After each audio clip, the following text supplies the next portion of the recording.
Anong purpose niyo para pumunta dito? Nagtatanong? Dito. Bawal magtanong? Bawal magtanong? O, anong right? Anong right? Anong karapatan mo? Anong gusto mong sabihin? Anong karapatan mo? Ano nga gusto mong sabihin? Sabihin yung gusto niyo, sabihin niyo. Human rights, ano yung pinapuntahan niyo sa Bagay? Ang pinapuntahan niyo. Tagalitan kami sa Mindoro. Galit kami sa recruiter niyo. Ang karapatan ka, galit. Walang recruiter dito! Ayaw. Kayo! Red tagging ang ginagawa nyo na isang human rights violation! Alright mga kababayan, magre-react tayo dito no sa mainit na ganap no dito po sa may Mamburao, Occidental Mindoro sa pamamagitan ng isang grupo ng karapatan sa Southern Tagalog at itong mga residente doon sa Occidental Mindoro na nagrarally po sila mga kababayan para kundinahin at palayasin itong presensya nga ng mga NPA no, itong mga makakaliwang grupo ng mga terorista na pinapalayas po nila dito sa kanilang lugar mga kababayan dahil sa tingin nila ay hindi naman po maganda talaga yung kanilang dulot no doon sa o yung kanilang presensya doon sa lugar nila mga kababayan. Kaguluhan po yung kanilang ibinigay. Kaya itong grupo ng karapatan mga kababayan, nilapitan po nila no or lumapit po sa kanilang grupo at tinanong no, kinumpronta kung ano po yung kanilang pakay, bakit po sila nagpunta doon sa Occidental Mindoro at medyo sarcastic nga po yung sagot dito ni Kuya no, itong nakasalamin at sinabi niya na bawal ba daw magtanong no at sinabi dito ni Kuya na naka-white na naka-mask na galit sila nga dito sa recruitment no, itong galit sila sa recruiter nila kaya medyo uminit yung ulo ni Kuya mga kabayan, itong taga-karapatan sa Southern Tagalog at sinabi niya na wala daw recruitment no, walang recruit dahil red tagging daw po yung kanyang sinabi, yung kanyang ginagawa at violation daw po yun sa human rights mga kababayan no. So itong ginagawa ngayon ng mga residente doon sa Occidental Mindoro, particularly dito po sa may Mamburao mga kabayan, na kinundina nila, pinapalayas nila, pinanawagan nila na palayasin na or lumayas na itong mga presensya ng mga taga-karapatan, itong mga taga-anak bayan, kabataan party list, itong mga makabayan black, no? Itong mga makakaliwang mga grupo, mga kabayan, pinapalayas po nila, no? Hindi po sila welcome doon sa Occidental Mindoro. At panoorin natin mga kabayan, no? Yung buong nangyari dito, no? Sa nangyaring pagkompronta dito sa grupo ng taga-karapatan Southern Tagalog at itong mga residenteng nagprotesta doon na palayasin na itong grupo dito sa Occidental Mindoro. Ibagsak ang teroristang grupo.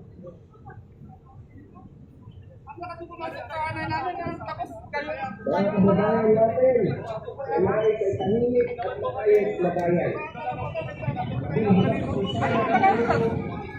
Kayo, nagtatanong, anong ginagawa namin? Anong ginagawa namin? Nag-rally kami. Para to. Bakit ka ba? Ha? Dito kayo, mga kapatid. Dito. Tagilangan naman tayo taga-karapatan dito. Dito.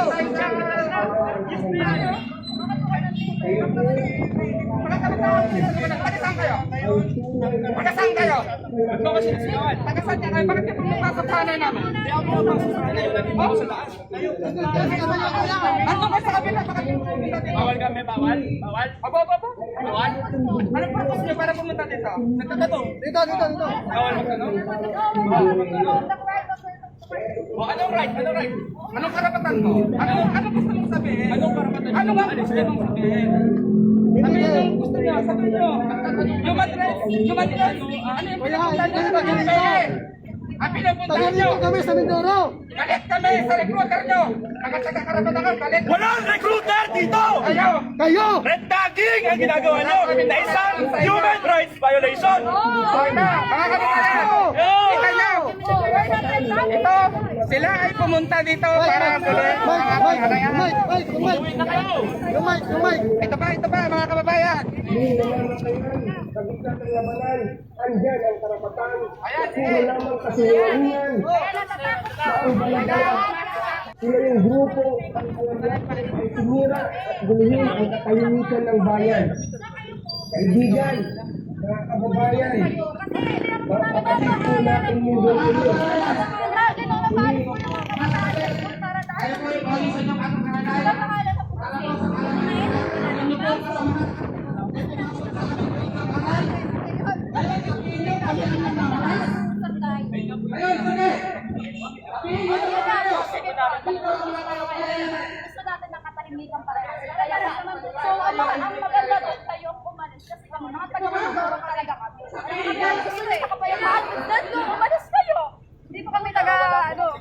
kasamaan dahil meron pong nangyayari pagtulong kung saan may Yun!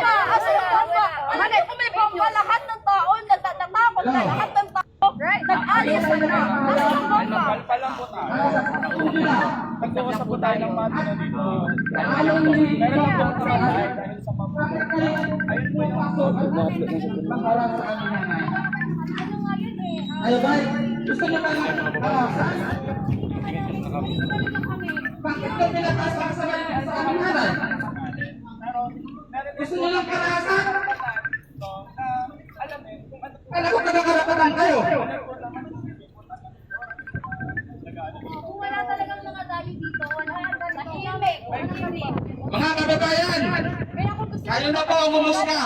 Umalis kayo po sa usapan. Wala na Ayaw namin ng karapatan dito sa Mamburao at sa buong isla ng Mindoro. Umalis kayo dahil hindi namin kayo kailangan, dahil hindi kayo taga rito.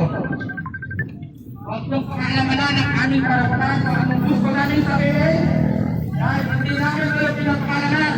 Tandaan niyo yan.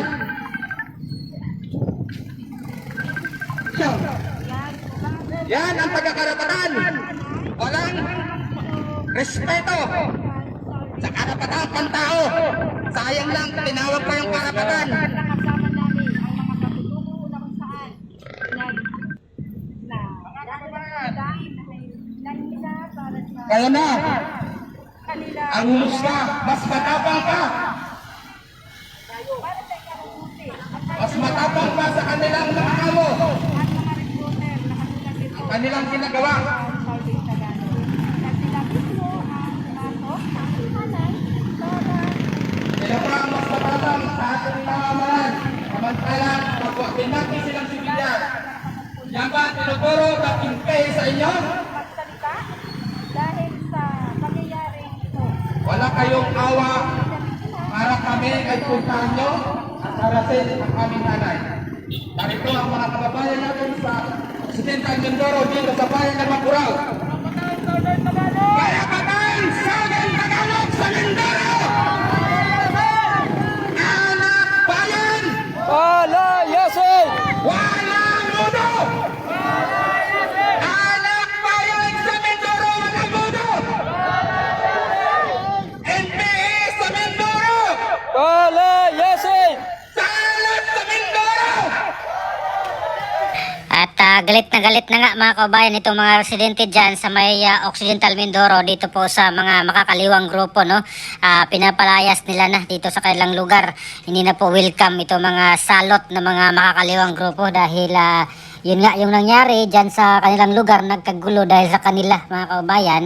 At yung isang nanay nga mga kabayan, no, yung isa sa mga namatay dyan sa bakbakan sa pagitan ng militar at ng komunistang grupong NPA ay sinisi, no, si Kabataan Party List Representative Renico mga kababayan, at hindi niya alam na yung anak niya pala ay namundok na mga kababayan, gaya po ng iba pang nanay na nangyari noong mga nakaraang mga taon na nasawi yung kanilang mga anak doon sa bundok mga kababayan, at hindi nila alam na nag-NPA na pala yung kanilang anak. Nagsimula lang po sa mga simpleng aktivista na mga kilusan at eventually napunta na doon sa armado mga kababayan, no, at nalaman na lang nila na nasawi yung kanilang anak.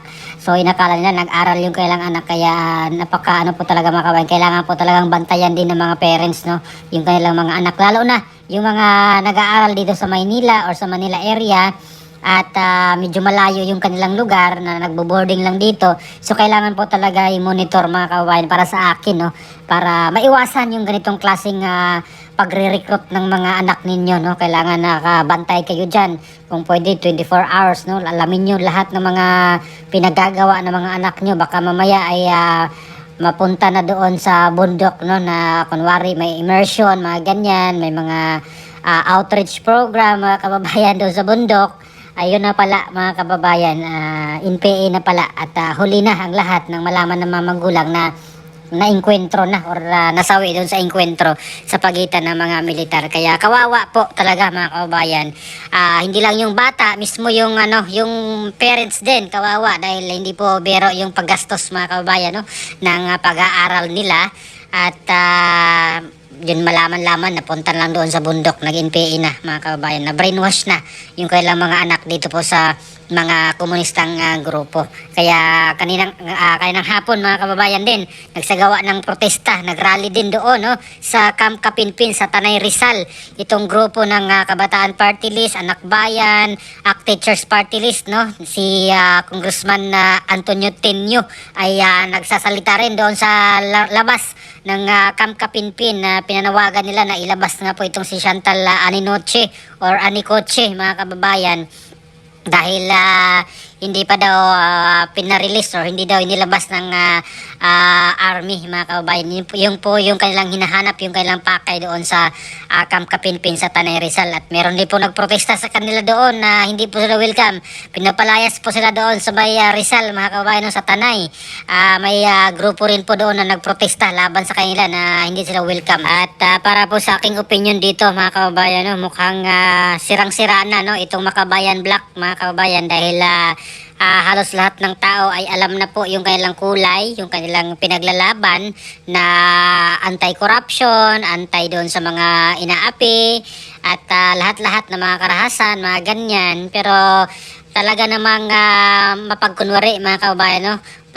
Napansin ko lang ngayon nga lang itong malaking korupsyon na nangyari ngayon sa ating bansa ay talaga namang hindi po sila gumalaw ng husto, no?